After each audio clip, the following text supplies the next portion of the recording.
இது தெளிவாக மத்திய அரசின் திட்டம் எதுவுமே மக்களுக்கானது, மாணவர்களுக்கானது. இந்த பரீட்சை 8வது பரீட்சை எப்படி தெரியுமா நடக்கும்? ஒருவேளை அவங்க ஃபெயில் ஆயிட்டாங்கன்னா 2 மாதங்களுக்கு சிறப்பு ஆசிரியர்களை போட்டு அவர்களுக்கு பயிற்சி கொடுத்து 2வது மாதத்தில் திருப்பி பரீட்சை வைக்கப்படும். அந்த பரீட்சையில் பாஸ் ஆகுனா உடனே அவங்கள அடுத்த கிளாஸுக்கு, அந்த லீவ் நேரத்தில் பரீட்சை வச்சு அடுத்த கிளாஸுக்கு உங்களை ப்ரமோட் பண்ணி விடுவாங்க. எந்த தமிழக மாணவரும் மாணவியும் 2 மாதம் சிறப்பு பயிற்சிக்கு பின்பு ஃபெயில் ஆக மாட்டாங்க.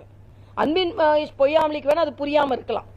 ஆனால் எனக்கு மாணவர்களை பற்றி நன்றாக தெரியும். இன்னொன்று, சென்ட்ரல் போர்டில் பாஸ் சதவீதம் 30 மார்க்கு, தமிழ்நாட்டில் 35. ஆக 30 மார்க்கு கூட பாஸ் பண்ண முடியலனா அவங்க எப்படி இன்னொரு கிளாஸுக்கு போய் அவங்க திறமையாளர்களாக ஆவாங்க? சரி, 8வது ஆல் பாஸ் கொடுத்துறீங்க, 9வதுல ஆக 9வதுல தடுமாற மாட்டார்களா? ஆக 9வது